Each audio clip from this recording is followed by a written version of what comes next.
Sir, body को suitcase में डाल के डंप किया गया है। सर, देखने से तो आदमी लगता है, लेकिन इसने साड़ी पहन रखी है। हो सकता है ये कोई आदमी हो या फिर कोई किन्नर। सवाल ये है कि इसे इस तरह से मारकर यहाँ पर डंप किसने किया है, और अगर ये आदमी है तो इसने ऐसा हुलिया क्यों बना कर रखा है। आदमी वक्त के हाथों मजबूर होकर अपने आप को बदलता है, लेकिन कभी कभी वो इतना बदल जाता है कि उसकी पहचान उससे छिन जाती है। नमस्कार, मैं senior inspector Rajesh Jadhav, crime petrol Dastak के आज के इस भाग में आप सबका स्वागत करता हूँ। आज मैं आपको उस केस के बारे में बताने जा रहा हूँ जो पिछले साल मेरे पास आया था जब मैं मुंबई के चारकोप पुलिस स्टेशन में पोस्टेड था। इस केस में भी इस माया नगरी ने एक आदमी को इतना परेशान कर दिया कि सबसे पहले उसकी किस्मत, फिर उसके अपने और उसकी जान तक उससे छीन ली। क्या करते हो दादा, इतना काम किया आपके साथ, एक बार डायरेक्टर सर से मिलने दो ना, काम की बहुत जरूरत है। रमेश, तुझे समझता नहीं है। अरे ऐसे नहीं मिल सकते। 2 मिनट बस, 2 मिनट। अरे उसका ड्रेस लेके जाओ ना। चलो यहाँ से, चलो। ये हाथ कैसे लगाया? हाँ? जब काम था ये आगे पीछे भागता था, अब धक्का मारता है। रमेश, गुंडागर्दी मत कर, जा यहाँ से। हाँ, जा रहा। आज काम नहीं है ना, अपना टाइम भी आएगा, देखना, सबको देखेगा मैं। बाप रे बाप, कितना गुस्सा। और नहीं तो क्या, ये अपनी इंडस्ट्री है, इनके साथ इतना काम किया मैंने, आज काम नहीं तो रंग दिखा रहे साले। चाय पिएगा? ये ले। नाम क्या है तेरा? रमेश। तेरा? नाज। देख, ज्यादा टेंशन नहीं लेने का। इस इंडस्ट्री में कभी काम है तो कभी नहीं है। एक्टिंग मेरा पैशन है, सब कुछ छूट गया इसके चक्कर में। अपना नंबर दे, कहीं भी कुछ होएगा तो मैं तेरे को बताऊं। पक्का? ये कौन? मुन्ना है। एकदम हीरो लग रहे हो। हाँ, तुझे तो मैं हमेशा हीरो लगता हूँ। अरे देख, फोन आया। हाँ नाज, बोल। अच्छा सुन, तेरे को ना एक एड्रेस भेज रही हूँ, कल 3 बजे ऑडिशन पे पहुंच जाना और अच्छे से करना। हाँ थैंक्स नाज। हाँ सुन ना नाज, मैं बाद में फोन करता हूँ। हाँ चल भाई, ऑल द बेस्ट। ठीक है, ओके थैंक्स। खुशी तो देखो, नाज का फोन आते ही मुझे शैतान, क्या बोला? क्या बोला तुम? हम लोग बाजार से इतने सारे कपड़े लाएंगे रानी के लिए, है ना? अरे बाप, भूख लगी, भूख। अच्छा। नहीं।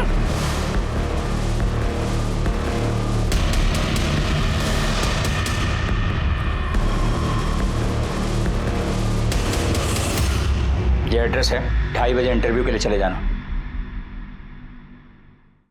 पापा, मैंने आपको पहले भी कहा कि मुझे प्यून की नौकरी नहीं करनी है।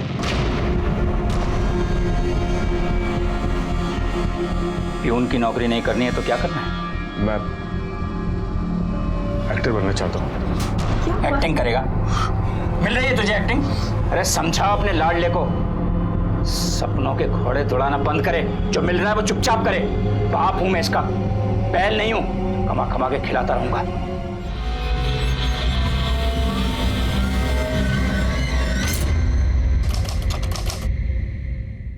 संभल के।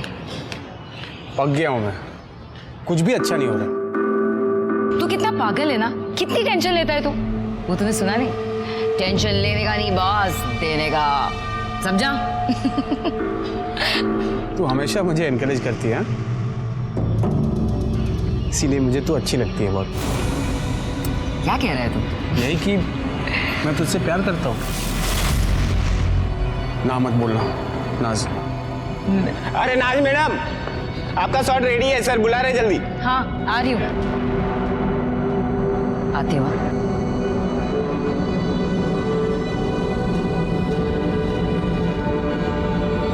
सुन, तूने आज तक इस सीरियल की शूटिंग सिर्फ बाहर से देखी है ना, आज अंदर से दिखाती हूँ। आजा। समझ में आ गया? हाँ, रेडी करें? हाँ जी, ओके रोल।